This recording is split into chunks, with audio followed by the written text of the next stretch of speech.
Grand angle consacré à la guerre du Haut-Karabakh. Les affrontements ont repris il y a 12 jours maintenant entre l'armée de l'Azerbaïdjan et les forces séparatistes de l'enclave soutenues par l'Arménie. Entretien exceptionnel avec le Premier ministre de la République d'Arménie, Nikol Pachinian. Bonsoir Monsieur le Premier ministre, merci beaucoup de nous accorder cet entretien en direct d'Erevan, la capitale de l'Arménie. La première question, elle est simple, c'est celle que tout le monde se pose après donc 12 jours d'affrontements. Est-ce que vous appelez ce soir à un cessez-le-feu dans le Haut-Karabakh ? Vous savez, durant ces événements de ces derniers 12 jours, en réalité, je fais appel à la communauté internationale et à l'Europe. Je pense que ce qui a eu lieu, c'est la chose suivante. L'Azerbaïdjan a commencé à nous attaquer, une attaque de grande ampleur envers le Haut-Karabakh. Et cette guerre a commencé grâce aux efforts de la Turquie et à sa participation, avec des mercenaires qui ont été transférés directement de Syrie en Azerbaïdjan pour qu'ils puissent mener la guerre au nom de l'Azerbaïdjan contre le Haut-Karabakh. Et les Arméniens au Haut-Karabakh se trouvent dans une situation existentielle face à un risque de génocide et face à des terroristes, des attaques terroristes. Aujourd'hui, les zones d'habitation de population civile pacifique sont attaquées, sont visées par des missiles. Toutes les villes, toutes les structures civiles. Et dans ce contexte, nous nous trouvons dans une crise humanitaire et face à un risque de génocide. Le mot, bien entendu, est très fort, d'autant plus quand on connaît l'histoire du peuple arménien. Le génocide, c'est la destruction méthodique d'un groupe humain. Est-ce que vous avez des preuves d'une planification de ce que vous avancez? Vous accusez la Turquie dans ce sujet? Eh bien, vous savez, ce qui a lieu à l'heure actuelle au Haut-Karabakh, c'en est la preuve. Parce que ça veut dire... pourquoi les terroristes sont venus au Haut-Karabakh? Pourquoi est-ce que l'on tire sur des zones civiles et paisibles? 100 ans plus tard, la Turquie revient dans le Caucase du Sud pour finir cette politique de génocide. Et pour moi, c'est évident que ceci est sous-tendu par une intention politique internationale. Nous sommes le dernier obstacle pour la Turquie sur la route de son expansion vers l'Orient, vers le Sud. Et il faut en tenir compte dans ce contexte où la Turquie a un certain comportement en Méditerranée, envers la Grèce, Chypre, en Libye, en Syrie, en Irak. Ceci a pour objectif de restaurer l'Empire turc et je suis convaincu que c'est justement ce qui se joue dans le Sud Caucase. J'ai déjà donné différentes interviews à différents médias européens et je leur ai dit que si la communauté internationale, l'Europe, ne prend pas très sérieusement cette situation, vous pouvez attendre les Turcs à Vienne. Nikol Pachinian, on vous a vu ces derniers jours à la télévision en treillis militaire. Est-ce que vous êtes devenu un chef de guerre malgré vous? Je vous demande pardon, je voudrais que vous me laissiez finir mon idée. J'écouterai votre question plus tard.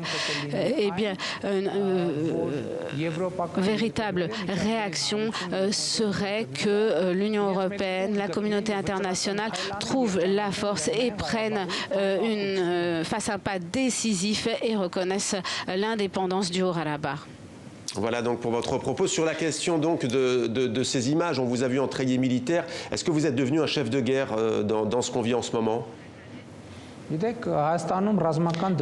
savez, c'est la loi martiale à l'heure actuelle en Arménie et durant de telles situations, eh bien, le Premier ministre a des obligations.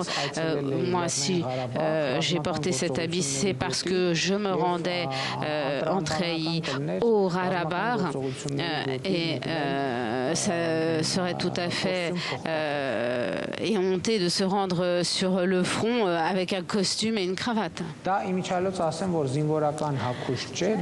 je voudrais dire que de toute façon, il ne s'agit pas d'un treillis militaire, mais d'un habit civil kaki. Vous avez parlé de la Turquie, Monsieur le Premier ministre. Il y a un autre grand acteur dans la région, bien entendu. Il s'agit de la Russie, qui a d'ailleurs des relations particulières à la fois avec vous, l'Arménie, mais aussi avec l'Azerbaïdjan. Pour l'heure, Vladimir Poutine reste sourd à vos appels. Que lui dites-vous ce soir? Que lui demandez-vous au président russe? Eh bien, tout d'abord, nous avons un contact permanent avec le président de la Fédération de Russie. Eh bien, c'est un des pays qui co-préside le groupe de Minsk de l'OSCE. Et d'autre part, elle a des obligations. Nous avons des accords entre l'Arménie et la Russie, des accords de coopération stratégique. Et dans ce sens, la Russie a des obligations envers la République d'Arménie et le président de la Russie a déclaré hier qu'il tiendrait ses obligations, qu'il remplirait ses obligations si ceci était nécessaire. L'Azerbaïdjan et son allié la Turquie, Monsieur le Premier ministre, mettent en avant le droit international et les résolutions de l'ONU. Ces deux pays parlent d'une occupation de votre part de cette région du Haut-Karabakh. Que répondez-vous à cet argument donc basé sur la légalité internationale? Eh bien, vous savez, nous sommes dans une situation où bon nombre de personnes parlent des résolutions de l'ONU, des résolutions adoptées en 1993, mais peu de gens les ont vraiment lues attentivement. Dans ces résolutions, il est écrit que l'Azerbaïdjan a violé les accords internationaux de cessez-le-feu et que des pertes locales s'en sont suivies puisque l'armée de défense du Haut-Karabakh a été obligée de se défendre, c'est-à-dire de répondre à cette violation du cessez-le-feu. Et bon nombre de personnes mettent en avant ce texte, mais en réalité, rien n'est marqué sur la violation de souveraineté par l'Arménie. Ces résolutions ont été adoptées en 1993 dans une situation extrêmement concrète et elles concernaient cette situation concrète de l'époque. Et depuis,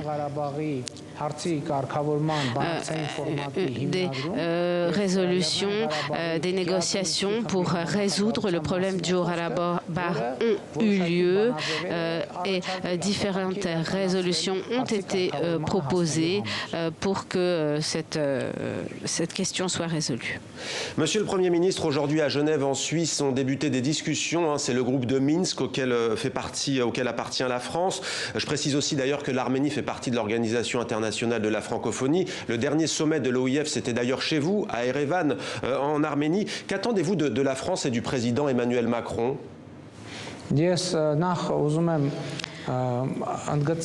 Tout d'abord, je voudrais souligner